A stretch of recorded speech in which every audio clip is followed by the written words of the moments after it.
வெளிப்படும்படி நம்ம எல்லாரும் கரங்களை விட்டு கத்திர சோதனம் பண்ணுவோமா?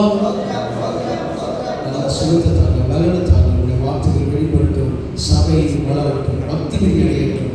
ஆண்டவரே, அநேகர் உங்க மேல விசுவாசம் வைப்பதற்குரியதான வார்த்தைகள் உடைய மகள் மூலமாய் கிடைக்க செபிக்கிறோம். நல்ல பிதாவே.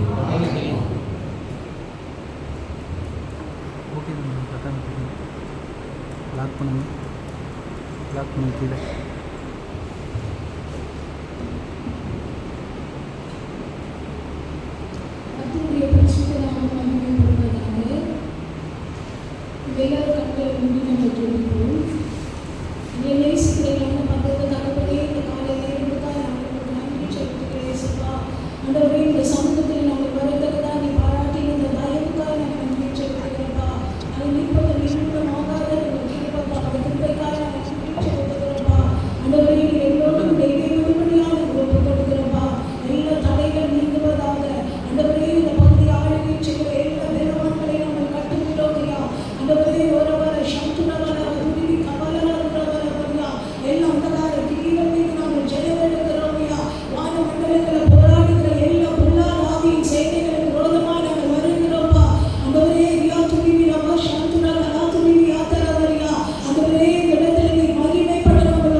இந்த நாளிலும் கூட உங்களுக்கு முன்பாக 2 தீர்க்கதரிசிகளோட வாழ்க்கையில் நடந்த சில சம்பவங்களை ஏற்கனவே உங்களுக்கு எல்லாமே அது தெரிஞ்ச பகுதி தான்.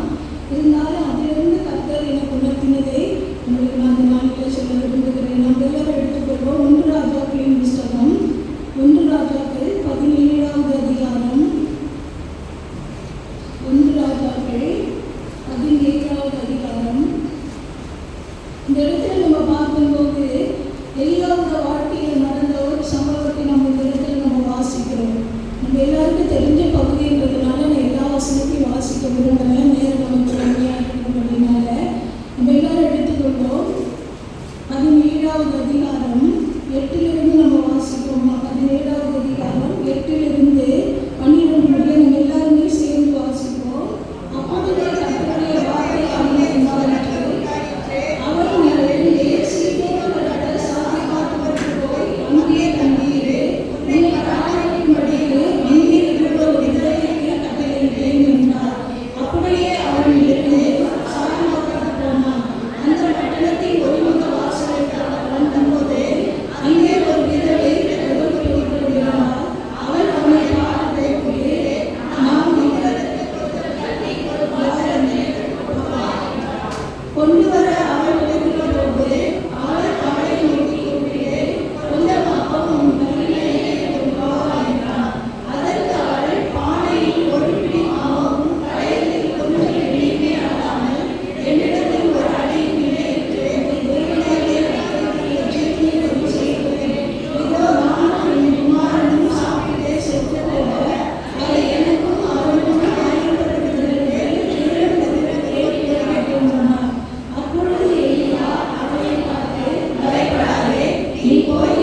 என்ன சொல்றது, அது இது எல்லாருக்கும் சொன்னாலே நமக்கு தூக்கமே வரும் பார்த்தீங்கன்னா.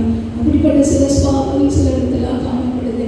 ஆனால் கர்த்தர் இன்னைக்கு நம்மை அழைத்திருக்கிறார். கர்த்தர் நம்மை வேறு வீட்டு அபிஷேகித்திருக்கிறார். ஆண்டவருடைய ஊழியத்தின் நாட்கள் அநேக பெண்கள் கர்த்தரோடு கூட சேர்ந்து என்ன செய்தார்கள், ஊழியம் செய்தார்கள். ஊழியத்தில் பெரும் பகுதியை பெண்கள் வகித்தார்கள் என்று சொல்லி நம்ம பார்க்கிறோம். அப்போ அநேக இடத்துல தேவனுடைய மகிமை வெளிப்படுவதற்கு அவர்களோடு காரணமாய் காணப்பட்டார்கள் என்று சொல்லி நம்ம பார்க்கிறோம். இந்த இடத்துல நம்ம பார்க்கும்போது ரோமர் 1ஆம் அதிகாரம் 28 32 முடிய நம்ம வாசிப்போமா? ரோமர் 1ஆம் அதிகாரம் இந்த இடத்துல பார்க்கும்போது ரோமர்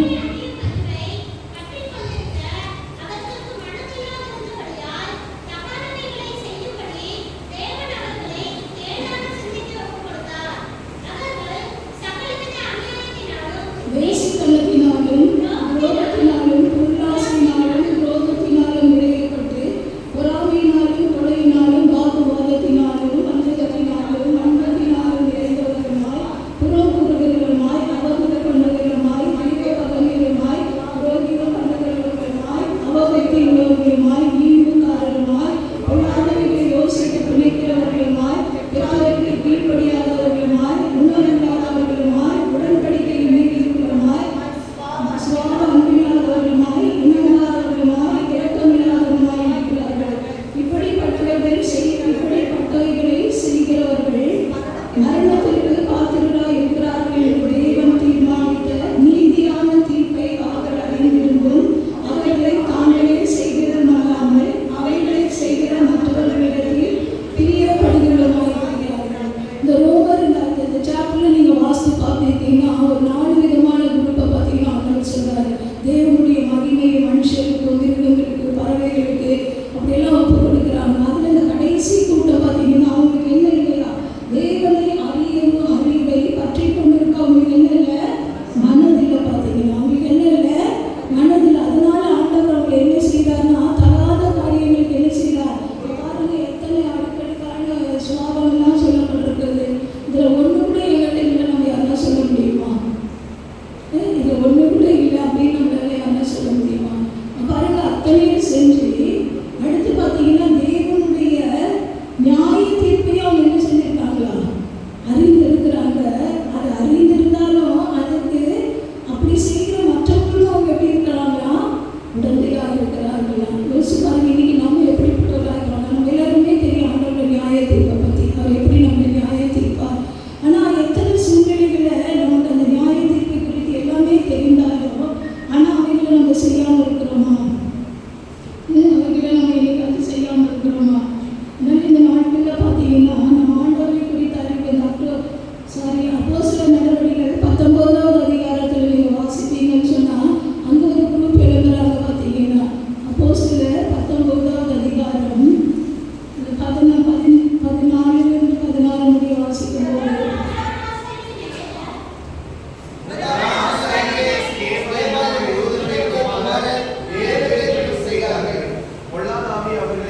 பார்த்தீங்கன்னா இந்த இடத்துல நம்ம வாசிக்கும் போது பவுலுடைய கைகளினால் ஆண்டவர் அநேக அற்புதங்கள் அடையாளங்களை செய்தார்கள். அடுத்து அவனோட கச்சை, அவனோட உருமாறு, அவன் அதெல்லாம் போடும்போது வியாதித்த பொல்லாத ஆவிகள் எல்லாம் என்ன செஞ்சுச்சு, புறப்பட்டு போச்சு. அப்பொழுது தேசாந்திரிகளாய் திரிகிற மந்திரவாதிகளாகி யூதரில் சிலர் பொல்லாத ஆவிகள் பிடித்திருந்தவர்கள் மேல் கர்த்தராகிய இயேசுவின் நாமத்தை சொல்ல துணிந்து பவுல் பிரசங்கிக்கிற இயேசுவின் பேரில் ஆணையிட்டு உங்களுக்கு கட்டளையிடுகிறோம் என்றார்கள். பிரதான ஆசாரியனாகிய இஸ்கோவா என்னும் ஒரு யூதனுடைய குமாரர்கள் 7 பேர் இப்படி செய்தார்கள். பொல்லாத ஆவி அவர்களை நோக்கி, இயேசுவை அறிவோம், பவுலையும் அறிவோம், நீங்கள் யார் என்று சொல்லி பொல்லாத ஆவியுடைய மனுஷர் அவர்கள் மேல் பாய்ந்து பலாத்காரம் பண்ணி அவர்களை மேற்கொள்ள அவர்கள் நிர்வாணிகளும் காயப்பட்டவர்களுமாய் அந்த வீட்டை விட்டு ஓடி போனார்கள். இந்த இடத்துல பார்க்கிற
இந்த வசனம் சொல்லுது, நற்கிரியைகளை செய்ய பக்தி வைராக்கியம் உள்ளவர்களாய் நம்மை சுத்திகரிக்கும்படிக்கு.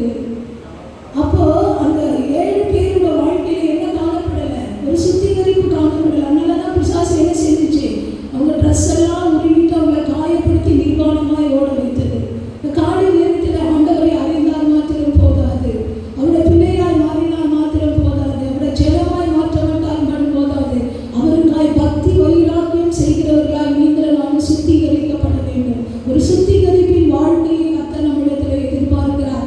அதற்காக தான் இயேசு கிறிஸ்து தம்மை தாமே சிலுவையில் என்ன செய்தார்? ஒப்பு கொடுத்தார். இந்த ஆண்டவருடைய பாடு மரணங்களை தியானிக்கிற இந்த நாட்களில் அவர் நம்மிடத்தில் ஒரு சுத்திகரிப்பை எதிர்பார்க்கிறார். எதற்காக என்றால் நற்கிரியைகளை செய்வதற்கு.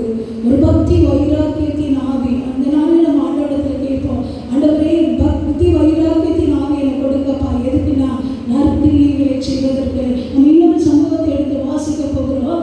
அதில் ஒரு ஸ்திரீக்கு இப்படிப்பட்ட ஒரு பக்தி வைராக்கியத்தின் ஆவி தான் காணப்பட்டது. 2 ராஜாக்களின் புஸ்தகம் 4வது அதிகாரம். 2 ராஜாக்களின் புஸ்தகம் 4வது அதிகாரம் 8லிருந்து 12 வசனங்களை நம்ம வாசிப்போம். 4வது அதிகாரம் நம்ம எல்லாருமே எடுத்துக்கொள்வோம். பின்பு ஒரு நாள் எலிசா சூரியனுக்கு போயிருக்கும்போது அங்கே இருந்த கணவன் ஒரு ஸ்திரீ அவனை போஜனம் பண்ண வருந்தி கேட்டுக்கொண்டாள். அப்படியே அவன் பயணப்பட்டு வருகிற போதெல்லாம் போஜனம் பண்ணுவதை அங்கே கணவன் அவள் தன் புருஷனை நோக்கி, இதோ நம்மிடத்தில் எப்பொழுதும் வந்து போகிற தேவனுடைய மனுஷனாக இருக்கிற பரிசுத்தவான் என்று காண்கிறேன். நம் முத்தையிலே ஒரு சிறிய அறையை கட்டி அதிலே அவருக்கு ஒரு கட்டளையும் மேற்கையும் நாற்காலியையும் குத்துவிளக்கையும் வைப்போம். அவர் நம்மிடத்தில் வரும்போது அங்கே தங்கலாம் என்றார். ஒரு நாள் அவன் அங்கே வந்து அந்த அறையை தங்கி அங்கே படுத்துக் கொண்டிருந்தான். அவள் தன் வேலைக்காரனாகிய கேயாசை நோக்கி, இந்த சூரியனை அழைத்துக் கொண்டு வா என்றார். அவளை அழைத்துக் கொண்டு வந்தான். அவள் தனக்கு முன்பாக நின்றாள். அவன் கேயாசையை பார்த்து, இதோ இப்படிப்பட்ட சகல கருணையோடு என்னை விசாரித்தாயே, உனக்கு நான் என்ன செய்வேன் என்று ராஜாவிடத்திலாவது சேனாதிபதியிடத்திலாவது உனக்காக நான் பேச வேண்டிய காரியம் உண்டோ என்று அவளை கேட்கிறான். அதற்கு அவள், என் ஜனத்தின் நடுவே நான் சாபத்தை கொண்டிருக்கிறேன் என்றார். அவளுக்கு செய்ய வேண்டியது என்னவென்றது கேயாசி அவன் கேட்டதற்கு, அவர் அவளுக்கு பிள்ளைகளை அவள் புருஷனும் பெரிய வயதுள்ளவன் என்றான். அப்பொழுது அவன் அவளை கூப்பிட்டு என்றார். அவளை கூப்பிட்ட போது அவள் வந்து வாசலில் என்றார். அப்பொழுது அவள் ஒரு பிராண ஒப்புர காலகட்டத்திலே ஒரு குமாரனை அணைத்து கொண்டாடினான். அதற்கு அவள், தேவனுடைய மனுஷனாகிய நான் அங்கே உமது அடைக்கலாவுக்கு அப்பம் சொல்லுகிறான் என்றான். அந்த ஸ்திரீ கற்பம் தரித்து எலிசா தன்னுடைய சொன்னபடியே ஒரு உப காலகட்டத்தில் ஒரு குமாரனை பெற்றாள். இந்த இடத்துல நம்ம பார்க்கும்போது இந்த இடத்துல பார்க்கிறோம் ஒரு கனம் பொருந்திய ஸ்திரீ. என்ன பொருந்திய ஸ்திரீ? ஒரு கனம் பொருந்திய ஸ்திரீ. அவளுக்கு ஒரு ஆசை. என்ன ஆசை? ஊழியக்காரர் வீட்டில் வந்து என்ன செய்யணும்? சாப்பிடணும். ஊழியக்காரர்கள் வீட்டில் வந்து சாப்பிடணும். எத்தனை பேருக்கு அப்படிப்பட்ட ஆசை இருக்கு? நிறைய பேருக்கு ஃபாஸ்ட்டு வந்துட்டாங்க, என்ன பண்ணுறது இல்லையா? ஆனால் ஒரு சிலருக்கான குறிப்பையாக கொடுத்துருக்குறாங்க ஆசையை. அப்போ என்ன செய்யறாங்க? வருந்தி கேட்டுக்கொள்றாங்க. நீங்கள் வந்து எங்கள் வீட்டில் என்ன செய்யணும்? சாப்பிட. நான் நினைக்கிறேன் அவள் ஒரு வாட்டி வருந்தி கேட்டுக்கொண்டது எலிசாவை எப்போ வரானோ அப்பெல்லாம் சாப்பிட வச்சிருச்சு. அப்போ எந்த அளவுக்கு வருந்தி கேட்டுருப்பான்னு யோசிச்சு பாருங்க. அவன் வரப்பெல்லாம் அவன் எங்கே போய் தங்குறான்னா? அவனோட வீட்டில் போய் தங்குறான். இப்போ சாப்பிட்டு முடிச்ச உடனே அவர் போல சொல்ல முடியுமா? சாப்பிட்டு முடிச்ச உடனே எல்லாருக்கும் என்ன வரும்? ஒரு களைப்பு வரும் இல்லையா? அப்போ இப்போ பார்க்குறா. அப்போ சாப்பிட்டு முடிச்ச உடனே இப்போ வரும்போதெல்லாம் இப்போ வாட்ச் பண்ணுறா. யாரை வாட்ச் பண்ணுறா? இந்த தீர்க்கதரிசி எலிசாவை ஒரு ஊழியக்காரனை வாட்ச் பண்ணுறா. வாட்ச் பண்ணிட்டு அவ சொல்கிறா, பாருங்க, இவர் யாரு? இவர் பரிசுத்தவான் என்று காண்கிறேன். இவர் பரிசுத்தவான் என்று காண்கிறேன்னு சொல்லிட்டு ஹஸ்பண்ட்டை சொல்கிறார். இவர் நம்ம மேலே என்ன செய்யலாம்? ஒரு ரூம் போட்டு கொடுக்கலாம், அல்லது ஒரு மேஜை வைக்கலாம், அதுக்கு ஒரு விளக்கு வைக்கலாம். அவருக்கு தேவையான எல்லாவற்றையும் நம்ம வீட்டில் என்ன செய்யலாம்? பாருங்கள், அந்த ஊழியக்காரர் ஒரு பரிசுத்தவான் என்று சொல்லி அவர் கண்டு கொண்ட பிறகு தன் வீட்டிலே அவரை தங்க வைக்க வேண்டும் என்ற ஒரு ஆசை அவருக்குள்ள காணப்படுகிறது. சாப்பிடதான் கூப்பிட்டா பார்த்தீங்கன்னா, ஆனால் ஒரு பரிசுத்தவான் என்னும் போது இவர் நம்ம வீட்டில் கொஞ்சம் நேரம் தங்கினா எப்படி இருக்கும்? நல்லா இருக்கும்.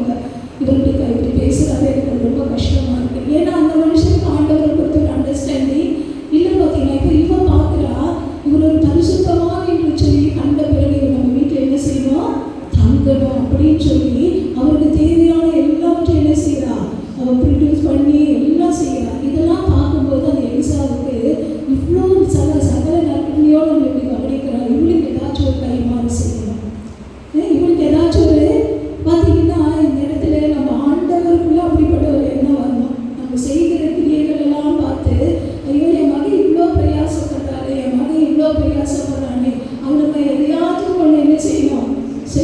வாழ்க்கையில் என்ன உண்மையாக நான் தேவ சமூகத்தில் நீங்கள் சொல்கிறேன், நீங்கள் நான் ஆண்டவருக்கு உண்மையாக பரிசுத்தமாக இருப்போம் என்றால் எந்த காரியத்திலும் நம்ம குறையாக ஆண்டவர் வைக்க மாட்டார். நம்ம குறையோடு இருக்கிறது ஆண்டவருடைய சித்தமே நல்ல. பார்த்தீங்கன்னா எல்லாவற்றிலும் நம்ம நிறைவுகளாய் காணப்படணும்னு சொல்லி வேதம் சொல்கிறது. வரங்களை சம்பூர்ணம் உள்ளவர்களாய் நம்ம காணப்படணும்னு வேதம் சொல்லுறாங்க.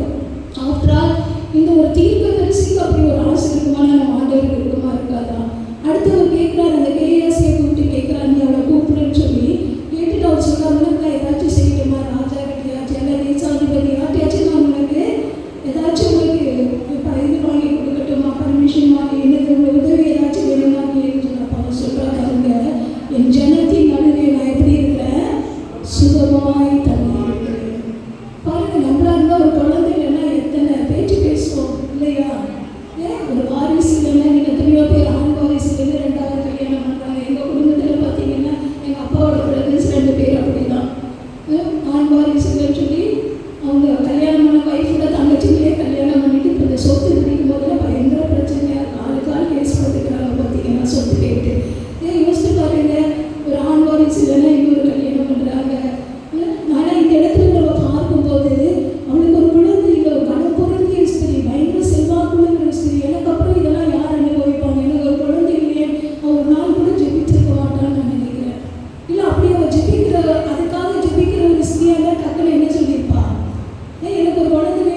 அவங்க ஹஸ்பண்ட் கேட்குறாரு, இது அமாவாசையில் ஓய்வு நாள், எந்த நாளே நீ போய் இல்லை, எல்லாம் சரிதான், எல்லாம் எப்படி, ஆனால் நான் அவரை பார்க்கணும் அப்படின்னு சொல்லிட்டு போகிறா. பார்த்தீங்கன்னா அடுத்து பார்த்தீங்கன்னா அந்த வேலைக்காரன் சொல்கிறாங்க, வழியில் எங்கேயும் செய்யக்கூடாது, நிறுத்தக்கூடாதுன்னு சொல்லிட்டு அவன் போகும்போது கர்மேல் பர்வதத்தில் தேவனுடைய மனுஷன் இவ வர்றதை பார்த்துட்டாரு. அந்த தீர்க்கதரிசி என்ன செஞ்சுட்டாரு, இவ வர்றதை பார்த்துட்டு சொல்கிறாரு, அந்த சுனியமையா வர என்னாச்சுன்னு தெரியலன்னு சொல்லி கேயாசி அனுப்புகிறாரு. அந்த கேயாசி வந்து கேட்குறான், எல்லாம் நல்லா இருக்குங்களா, குழந்தை நல்லா இருக்கான், எல்லாம் எப்படி இருக்கும், எல்லாம் நல்லா தான் இருக்கும் அப்படின்னு சொல்லிட்டு இவ என்ன செய்யறா பாருங்க, பர்வதத்தில் இருக்கிற தேவனுடைய மனுஷனிடத்தில் வந்து 27வது வசனம், பர்வதத்தில் இருக்கிற தேவனுடைய மனுஷனிடத்தில் வந்து அவன் கால்களை பிடித்துக் கொண்டு அப்பொழுது கேயாசி அவளை விலக்கிவிட வந்தான். தேவனுடைய மனுஷன் அவளை தடுக்காதே, அவள் ஆத்துமா துக்கமாக இருக்கிறது, கர்த்தர் அதை எனக்கு அறிவில்லாமல் மறைத்து வைத்தார் என்றான். அப்பொழுது அவள், நான் என் ஆண்டவனிடத்தில் ஒரு குமாரனை வேண்டும் என்று கேட்டதுண்டோ, எனக்கு ஆபத்துன்னு சொல்ல வேண்டாம் என்று நான் சொல்லவில்லை. அப்பொழுது அவனுக்கு இந்த இடத்துல பாருங்க, அவள் செய்கிற அந்த செயலை பாருங்க, நேரம் வந்து என்ன செஞ்சுட்டான், காலை பிடிச்சிட்டா. பக்கத்தில் கூட வந்து நின்று யோசிக்க ஒரு ஸ்திரீ பார்த்தீங்கன்னா, இப்போ அந்த தேவனுடைய மனுஷனோட காலை பிடிச்சிட்டா. நான் உங்ககிட்ட கேட்டேனா, நான் அப்போவே சொன்னேன் ஒரு அபத்தம் சொல்லாதீங்கன்னு சொல்லி அப்படின்னு சொல்லிட்டு பார்த்தீங்கன்னா, அவங்க பார்க்கும்போது இந்த தீர்க்கதரிசி என்ன செய்யுதுன்னு தெரியல. உடனே அவர் என்ன செய்யறாரு, நான் வேலைக்காரனை கூப்பிட்டு தன்னோட கோலை கொடுத்து அனுப்பி, நான் சீக்கிரமாக போய் இந்த கோலை என்ன செய்யும், அந்த குழந்தையின் மேலே வைன்னு சொல்லுவோம். அதே போல் அந்த கேயாசி என்ன செய்யறா, யாரோட கோலை கொண்டு போகிறான், எலிசாவோட கோலை கொண்டு போகிறான். கொண்டு போய் அந்த குழந்தையோட முகத்தின் மேலே வைக்கிறான். ஆனால் வச்சு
யாக்கோபு என்ன செஞ்சான்?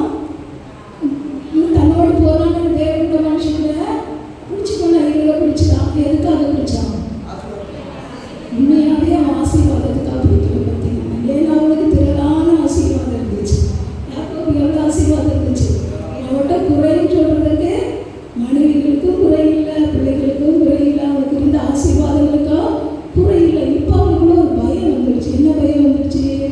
ஏசாயனை கொண்டு போடுவான். ஏசாயனை இப்போ இந்த பயத்திலிருந்து தப்பிக்கிறதுக்கு ஒரு வழியை அவன் எதிர்பார்த்தான். அதுக்காக தான் என்ன செஞ்சான்? தேவ சமூகத்துக்கு போனான். பார்த்தீங்கன்னா இன்னைக்கு நம்ம நிறைய பேர் அப்படிதான். பார்த்தீங்கன்னா நல்ல ஆசீர்வாதம் அந்த பயத்திலிருந்து ஏசாவிலிருந்தே என்ன செய்ய காப்பாற்றான். அந்த ஆசீர்வாதம் தான் இப்போ அவனுக்கு தேவை. பார்த்தீங்கன்னா அதுலேயே அவன் பண்ணுறது அவனுக்கு அந்த எத்தனை பேர் வச்சது கடைசி வரைக்கும் அவன் எத்தனாதான் இருந்தான். அப்போ கூட பாருங்க, அந்த ஏசாவை எதிர்கொண்டு போகிற போதுக்கு 400 பேரோடு வரணும் போது இன்னும் கொஞ்சம் பயம் வந்துருச்சு அவனுக்கு. ஒருத்தனா வந்தால் கூட பரவாயில்ல, எத்தனை பேரோடு வரான்? 400 பேரோட. பாருங்க, இந்த வேலைக்காரிகள் அவங்க பிள்ளைகளெல்லாம் முதல்ல அனுப்புகிறான். அடுத்து பார்த்தீங்கன்னா லேயால அவன் பிள்ளைகளை அனுப்புகிறான். கடைசியாக யார் அனுப்புகிறான்? அதில் கூட பாருங்க அவன் எப்படி ஒரு பட்சபாதம் பண்ணான். செத்தா அவங்களாம் என்ன செய்யட்டான்? சாப்பிட்டு அதுக்குள்ளே இவங்களை காப்பாற்றிக்கலாம்னு நினைச்சாங்க. பார்த்தீங்கன்னா ஆனால் இந்த ஏசா உண்மையாகவே கொள்ளுன்ற எண்ணத்தோடு கூட என்ன செய்யல வரல. பார்த்தீங்கன்னா அவன் சொல்கிறான், நான் நீங்கள் ஆசீர்வதித்தாலுடைய போக விட மாட்டேன்னு சொல்லிப்பாங்க. அப்படிப்பட்ட ஆசீர்வாதத்துக்காக நம்ம என்ன செய்யக்கூடாது? போராடக்கூடாது. ஏன்னா நம்ம நிறைய பேர் யாக்கோபை போல போராடணும்னு சொல்லித்தான் நம்ம நினச்சிக்கணும். அந்த ஆசீர்வாதத்துக்காக நம்ம என்ன செய்யக்கூடாது? மரணமும் ஜீவனும் நம்மளோட ஜீவன் யாரோட கருத்தில் இருக்கு? அவர் சித்தம் இல்லாமல் நம்ம யாரும் பறித்து கொள்ள முடியாது. பார்த்தீங்கன்னா அந்த ஒரு நம்பிக்கை உள்ள ஒரு வாழ்க்கை நம்ம கூட என்ன செய்வோம்? காணப்படலாம். யோசித்து பாருங்க, அவன் தன் மனைவிக்காச்சும் ஆண்டவரை பற்றி அறிவிச்சானா? யாக்கோபு தன் மனைவிக்காச்சு அப்படி இருந்தால் அவன் சொர்க்கத்தை திருடிட்டு வந்திருப்பாளா? வரும்போது கூட வெள்ளத்தை திருடிட்டு வரலாம். அந்த விக்கிரங்களை என்ன செய்யலாம்? திருடிட்டு வர. பார்த்தீங்கன்னா அப்போ அப்படிப்பட்ட வாழ்க்கை உலக ஆசீர்வாதத்துக்காக நம்ம ஆண்டவரோட போராடவங்களை என்ன செய்யக்கூடாது? இருக்கக்கூடாது. நம்ம இருக்கிறது ஒரே ஒரு வாழ்க்கை. பார்த்தீங்கன்னா இன்னைக்கு நம்ம அவருக்காக எதெல்லாம் செய்யணுமோ அதெல்லாம் எங்கே வரப்போகுது? நம்மோடு கூட வரப்போகுது. பக்தி வைராக்கியம். எதற்காக பக்தி வைராக்கியம்? நற்கிரியைகளை செய்வதற்கு என்ற ஒரு பக்தி வைராக்கியம். இப்படிப்பட்ட இதுக்காக தான் கடவுள் நம்மை சுத்திகரித்திருக்கிறார். அதை நம்ம மறந்து போகக்கூடாது. இன்னொரு பகுதியை நம்ம வாசிப்போம். இது நமக்கு நல்லா தெரிஞ்ச பகுதி தான். யோவான் 10வது அதிகாரம். இந்த இடத்துல நம்ம பார்க்கிறோம். யோவான் 10ல் பார்க்கும்போது ஆண்டவர் விரும்பி போய் தங்குற வீடு. எந்த வீடு? மார்த்தாள் மரியாள் லாசரு வீட்டில் ஆண்டவர் என்ன செய்வார்? அவர் அதிகமாக நேசித்ததான ஒரு குடும்பம். இந்த இடத்துல பார்க்கும்போது இந்த 2 சகோதரிகளை நம்ம பார்க்கிறோம். 2 சகோதரிகள வாழ்க்கையில் இப்போ லாசரு செத்து போயிட்டான். ஆண்டவர் வராது. ஆண்டவர் வரும்போது மார்த்தாள் பார்த்தீங்கன்னா யோவான் 11வது அதிகாரம் 21வது வசனம். மார்த்தாள் இயேசுவிடம் வந்து, ஆண்டவரே, நீர் இருக்கிறானா? என் சகோதரன் மரித்திருக்க மாட்டான். இப்பொழுது நீ தேவனிடத்தில் கேட்டுக்கொள்வது எதுவோ அதை தேவன் உனக்கு தந்தருள்வார் என்று அறிந்திருக்கிறேன் என்றார். இயேசு அவரை நோக்கி, உன் சகோதரன் எழுந்திருப்பான் என்றார். அதற்கு மார்த்தா, உயிர்த்தெழுதல் நடக்கும் கடைசி நாட்களில் அவனும் உயிர்த்தெழுந்திருப்பான் என்று அறிந்திருக்கிறேன் என்றார். இயேசு அவரை நோக்கி, நானே உயிர்த்தெழுதலும் ஜீவனுமாய் இருக்கிறேன். என்னை விசுவாசிக்கிறவன் மரித்தாலும் பிழைப்பான். உயிரோடு இருந்து என்னை விசுவாசிக்கிறவன் என்றென்றைக்கும் அறியாமல் இருப்பான். இதை விசுவாசிக்கிறாயா என்றார். அதற்கு அவள், ஆம் ஆண்டவரே, நீர் உலகத்தில் வருகிறவரான தேவகுமாரனாகிய கிறிஸ்து என்று நான் விசுவாசிக்கிறேன் என்றார். இந்த இடத்துல பார்க்கும்போது இந்த உரையாடலெல்லாம் கேட்கும்போது நம்ம மார்த்தாளை வச்சு என்ன நினைக்கிறோம்? பரவாயில்ல, இவருக்குள்ள பயங்கரமான விசுவாசம் இருக்கு. எந்த அளவுக்கு பைபிள் நாலேஜ் இல்லையா? எந்த அளவுக்கு வேக வசனத்தெல்லாம் வரும் எப்படி கரைச்சி குடிச்சிருக்கா? எந்த அளவுக்கு அவருக்கு விசுவாசம் அப்படின்னு நம்ம நினைக்கிறோம். பார்த்தீங்கன்னா ஆனால் அவளோட விசுவாசம் எப்படிப்பட்ட விசுவாசமாக இருக்குது? செத்த விசுவாசமாக இருக்குது. கிரியை இல்லாத விசுவாசம் செத்ததாக இருக்குது. கிரியை இல்லாத விசுவாசம். அவன் சொல்கிறான், உன்னிடத்துல விசுவாசம் இருந்தால் அது எதில் காட்டு? கிரியில் காட்டு அப்படின்றாங்க. ஆனால் பாருங்க, அதுக்கப்புறம் அவள் வந்து மரியாதை சொல்கிறா, யார் வந்திருக்கிறது? ஆண்டவர் வந்திருக்காரு, அவனை கூப்பிட்றான்னு சொல்லி பார்க்கும்போது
அவ பாதத்தில் விழுகிறான். அவ பாதத்தில் விழுந்து மார்த்தாள் சொன்ன அதே வார்த்தையை தான் சொல்கிறான். ஆண்டவரே நீங்கள் இறுதியானால் என் சகோதரன் என்ன செஞ்சிருக்க மாட்டான், மறித்திருக்கான். அதுக்கு மேலே எதுவுமே பேசல. பார்த்தீங்கன்னா அவளோட அந்த அழுகையும் அவளோட அந்த அர்ப்பணிப்பும் அவர் அந்த கல்லறைக்கு நேராக நடத்தி சென்றது. அவளோட அழுகையும் அவளோட அர்ப்பணிப்பும் அவர் அந்த கல்லறைக்கு நேராக நடத்தி சென்றது. பார்த்தீங்கன்னா அங்கே போய் அந்த கல்லை புரட்டி போடுங்கன்னு சொல்லும்போது கூட அந்த ஆசீர்வாதம் அந்த அற்புதம் நடக்கிறதுக்கு யார் தடையாக இருக்கிறது?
தேவ சமூகத்தில் நாம் நிதானிப்போமா? நம்மை நாமே நிதானித்தால் நாம் நியாயம் தீர்க்கப்படும் என்று வேதம் சொல்கிறது. இந்த காலை நேரத்தில் ஆண்டவர் நம்மை எதற்காய் அழைத்தாரோ அந்த மேன்மைக்கு நேராய் நாம் ஓடும்படியா ஆண்டவருடைய சமூகத்தில் ஒரு விஷயம் நாம் ஒப்புக் கொடுப்போம். ஆண்டவரே, என்னை நான் ஒப்புக் கொடுக்கிறேன் என்று சொல்வோமா? ஆண்டவரே, என்னுடைய வாழ்க்கையில் உள்ள வல்லமை வெளிப்படப்பா. அநேகருக்கு நான் நீதிக்கு உட்படுத்துகிற ஒரு மகளாய் காணப்பட இந்த பெண்கள் தினமாக இந்த நாளில் நாம் எப்படிப்பட்டவர்களாய் காணப்படுகிறோம்? ஆண்டவரே, இந்த சமூகத்தில் என்னை நான் ஒப்புக் கொடுக்கிறேன்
அன்பின்